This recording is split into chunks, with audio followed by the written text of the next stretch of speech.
Welcome back to the Ancestral Findings podcast. This old postcard gives us a wide view of Bridgeport, Ohio, and Wheeling Island in Wheeling, West Virginia. The Ohio River winds through the scene, with bridges stretching across it like vital threads tying the two communities together. It's a snapshot that captures not only geography, but also the story of how families and industries built their lives along this stretch of the river.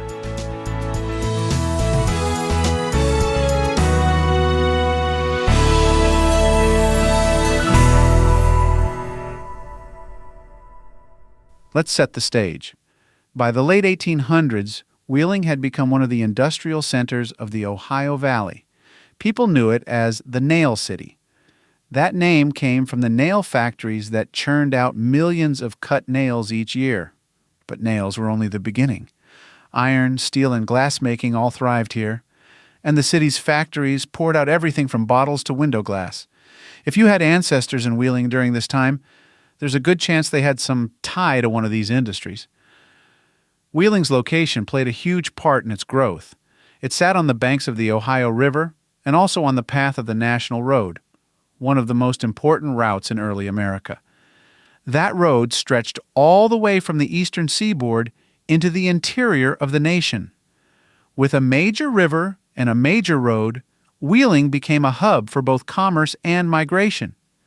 Immigrants arrived here in large numbers, especially Germans and Irish, and they left their mark on the city. They built churches, schools, and businesses, and they helped create the neighborhoods that many of us research today in census and church records. Across the river in Bridgeport, Ohio, a smaller but equally lively town grew up. Bridgeport was closely tied to Wheeling. Many families lived in Bridgeport but worked in Wheeling's factories. Coal mining played a role in Bridgeport too, and the town benefited from the constant flow of goods and people across the river.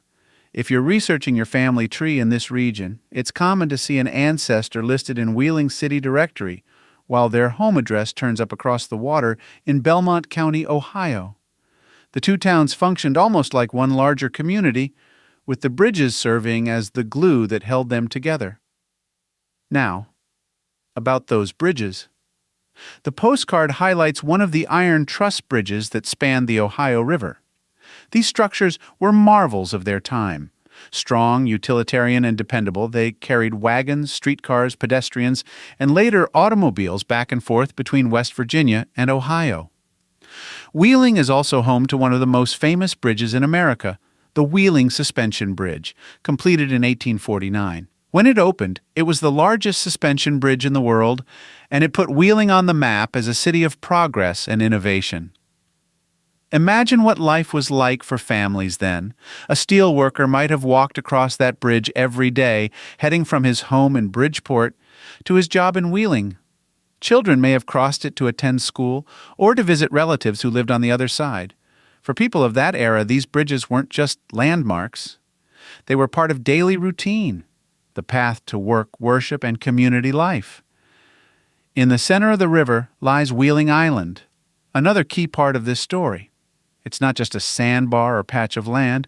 Wheeling Island developed into a full neighborhood with homes, businesses, schools, and even a racetrack.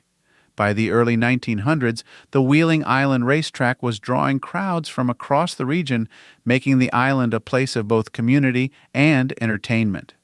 For genealogists, Wheeling Island is a fascinating place to study. If you've ever come across an ancestor's census record that simply says island under the address, you might have found someone who lived here.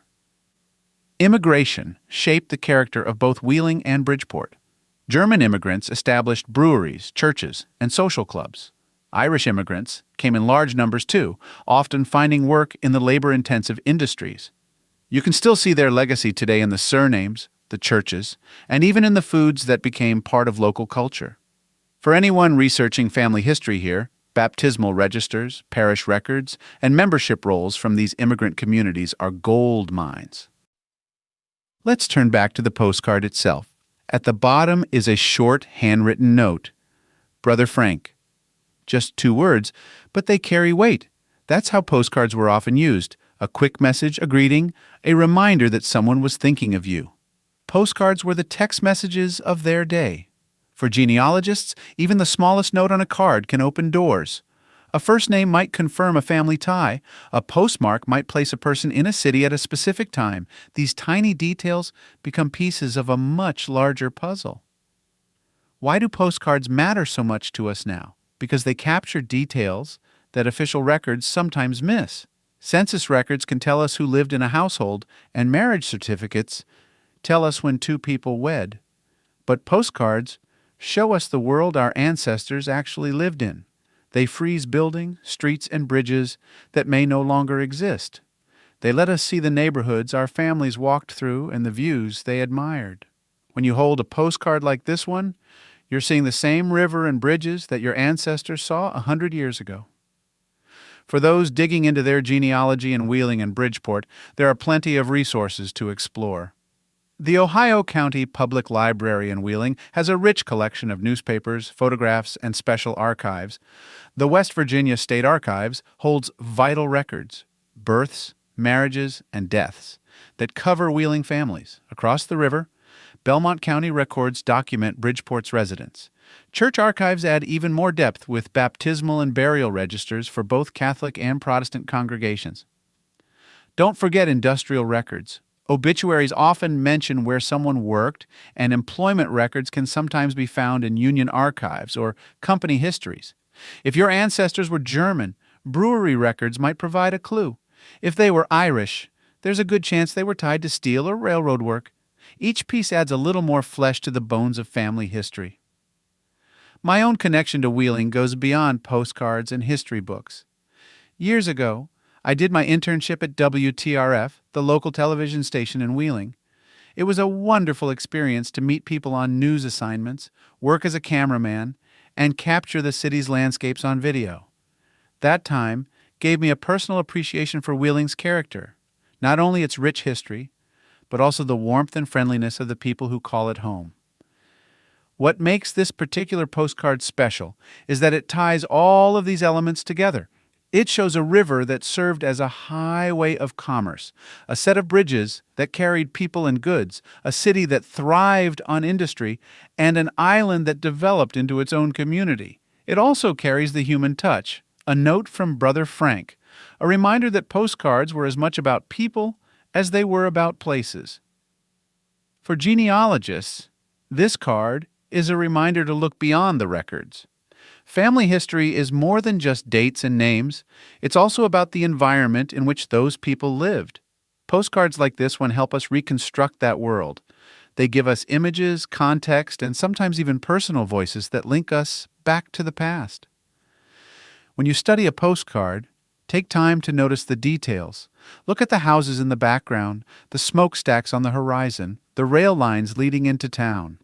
Every element tells a story about the people who lived there. Maybe your ancestor worked in one of those factories, or maybe they lived in one of those houses by the water. Postcards let us imagine their daily lives in vivid detail.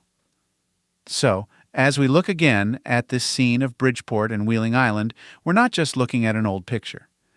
We're revisiting a time when Wheeling was at its peak as an industrial city, when immigrants brought new traditions and built lasting communities, and when bridges over the Ohio River stitched together the lives of two states. And we're reminded that family history is sometimes found in the smallest places, in a 2-cent postcard sent with a few words and a familiar signature. If you have postcards tucked away in albums or boxes that you'd like to share, I'd love to see them. You can reach out by visiting ancestralfindings.com and clicking on the contact link, and I'll be glad to provide my mailing address. From time to time, I may even share one of your postcards in the podcast so others can enjoy the history and stories they hold.